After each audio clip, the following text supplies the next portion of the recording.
Berarti pernah disebutkan bahwasanya menyebut keagungan, saking bagusnya, saking besarnya kerajaan yang dimiliki oleh Ratu Bilqis ini sampai di dalam Quran disebutkan walaha arsyun azim, dan dia memiliki kerajaan yang agung. Dan juga menyebutkan tentang keagungan sifat Quran, juga menyebutkan keagungan sifat Rasul dan lain-lain.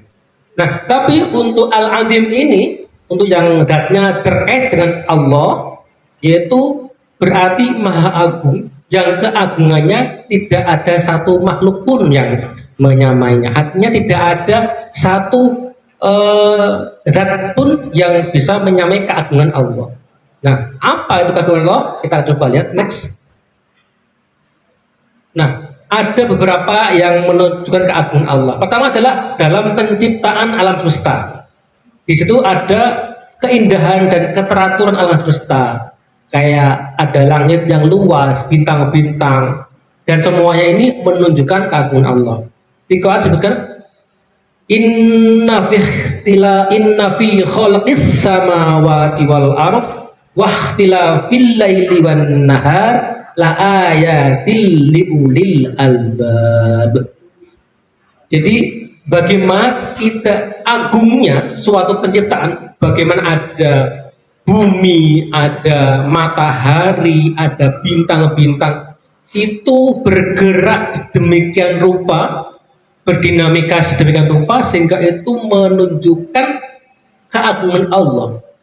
Bayangkan kita kalau melihat dari foto atau dari video ya, bagaimana bentuknya bumi, bulan, matahari, dan semua garis itu sangat teratur bergeraknya. Sangat bisa dilihat sebagai ya Allah, itu matahari, oh itu bulan, oh itu bintang. Kita bisa melihat bahwasanya semua serba wow, karena kita ya Allah seperti itu ya, seperti itu. Dan bahkan nggak jauh-jauh kita bisa melihat pemandangan menyenangkan, melihat gunung, melihat ada terjun, ada terjun dan sebagainya. Itu masya Allah, seperti ini ya keagungan Allah. Seperti itulah. Artinya tingkat Allah itu mempunyai suatu hal yang dinamakan oleh bumi dan langit itu. Jadi bayangkan kita itu tidak bisa menganggap itu satu yang agung. Coba kita lihat nyata itu memang suatu hal yang sangat agung kalau kita melihat dari bumi dan langit itu kan. Satu lagi next. Berikutnya adalah tentang proses kehidupan dan kematian. Di situ disebutkan bahwasanya Allah itu menciptakan kita dari saripati tanah. Dari tanah kemudian dibentuk menjadi air mani, kemudian dibentuk menjadi darah, dan kemudian keluar sebagai janin yang bayi, kemudian dia membesar, kemudian sampai dewasa, dan kemudian sampai tua.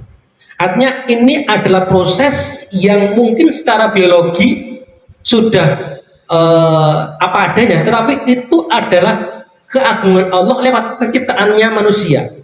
Bagaimana Allah itu dari kecilnya kita itu ternyata dari tanah yang diambil, yang kita makan, mungkin yang dari ibu kita makan, kemudian dia menjadi segumpal darah yang dari mani itu, pertemuan antara ibu dan bapak, kemudian menjadi satu hal yang segumpal darah, kemudian dia membesar menjadi janin, kemudian dia keluar sebagai bayi. Itu kalau kita tidak melihatnya sebagai suatu keajaiban, tidak mungkin. Oke? Karena apa? Ini menunjukkan keagungan Allah lewat penciptaan manusia. Jadi kalau kita merasa orang yang pintar, cobalah suruh dia membuat bayi, nggak bisa. Karena apa? Semua berproses dari awal sampai menjadi bayi. Kalau mungkin manusia sekarang ini bisanya adalah membuat robot, tapi robot pun juga terbatas dia. Saya yakin belum bisa menemukan seperti manusia yang dimana dia terbentuk dari awal sampai penciptaan manusia. Jadi itulah yang menunjukkan keagungan Allah Subhanahu wa Ta'ala. Next. Nah, kita langsung ke teladan yang kita akan coba teladan dari Al-Azim ini. Pertama adalah adanya keagungan ilmu. Apa itu? Yang dengan ilmu kita itu makin mendekatkan pada Allah. Berarti ini kita mesti belajar untuk ilmu yang itu makin mendekatkan, bukan malah ilmu yang menjauhkan kita dari Allah. Artinya itu ilmu yang agung. Nah, kalau ilmu yang tidak agung, ya itu kayak belajar ilmu yang tidak baik. Ya, tapi kalau kita belajar ilmu yang baik, itu menunjukkan keagungan ilmu itu sendiri. Yang kedua, keagungan akhlak.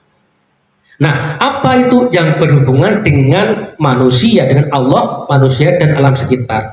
Karena kita di sini lahir itu bukan cuma beribadah toh. Kita mesti juga ada berhubungan dengan alam sekitar dan manusia. Enggak, kita malah nggak boleh untuk sehari cuma ibadah atau nggak boleh. Cuma doa aja nggak boleh. Karena kita sejatinya adalah makhluk sosial. Kita harus berhubungan dengan manusia lain. Kita harus bisa berhubungan baik dengan orang lain.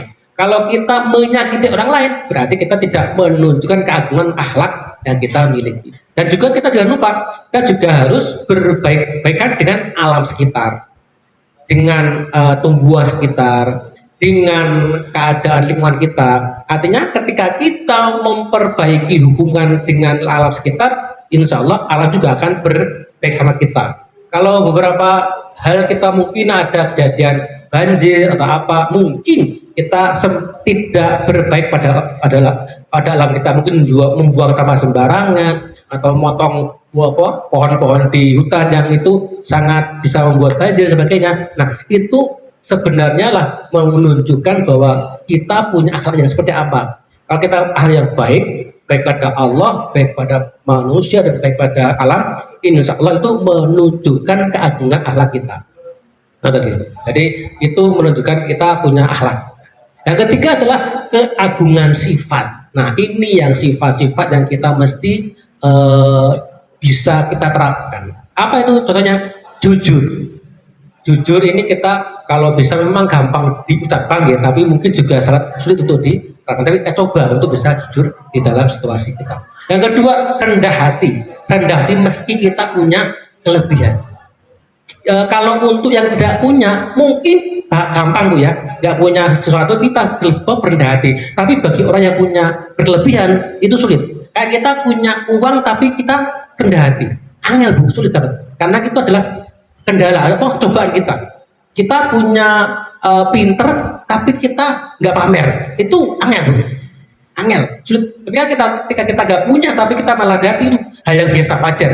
Tapi ketika kita punya kelebihan, rendah hati, itulah bedanya kita sama orang yang tidak berkelebihan. Itulah satu cobaan kita kalau yang punya berkelebihan. Yang ketiga, dermawan tanpa memiliki pamrih. Ini juga tidak gampang. Punya uang, pengen bersedekah, tapi nggak pengen ketahuan. Itu yang tidak berpamrih. Itu juga tidak mudah. Kadang kita pengen, nanti saya nama sebut ya, itu artinya pengen pamrih, pengen dilihat orang lain, pengen dipamer sama orang lain. Nah, itu dalam satu ini berarti dia belum memiliki keagungan sifat yang dermawan. Yang berikutnya adalah bijaksana dalam mengambil keputusan. Ini juga orang-orang yang terpilih yang bisa mengambil hak keputusan tapi secara bijak. Biasanya kalau orang seperti itu diharapkan ada pada seorang hakim. Karena dengan orang hakim yang bisa bijaksana, itu salah akan memberikan keputusan yang terbaik buat orang yang meminta kebijakan. Kemudian kasih sayang, memberikan rahmat pada orang sekitar kita. Karena ini pun juga sebenarnya suatu hal yang kita penginkan. Karena Allah pun juga memberikan kasih sayang itu tidak pandang bulu. Semua diberi kasih sayang. Mau dia itu beragama apa, mau dia itu beragama atau tidak, selama dia manusia, selama dia orang yang makhluknya Allah, itu kita tunjukkan kasih sayang kita sama orang-orang tersebut. Karena Allah itu Maha Rahman dengan Maha Rahim. Oke, teman-teman, makasih untuk hari ini. Untuk materi tentang Al-Azim ini cukupkan. Kalaupun ada sesuatu yang mau ditanyakan, monggo. Kalau nggak ada, kita tutupkan hari ini sampai sini. Monggo.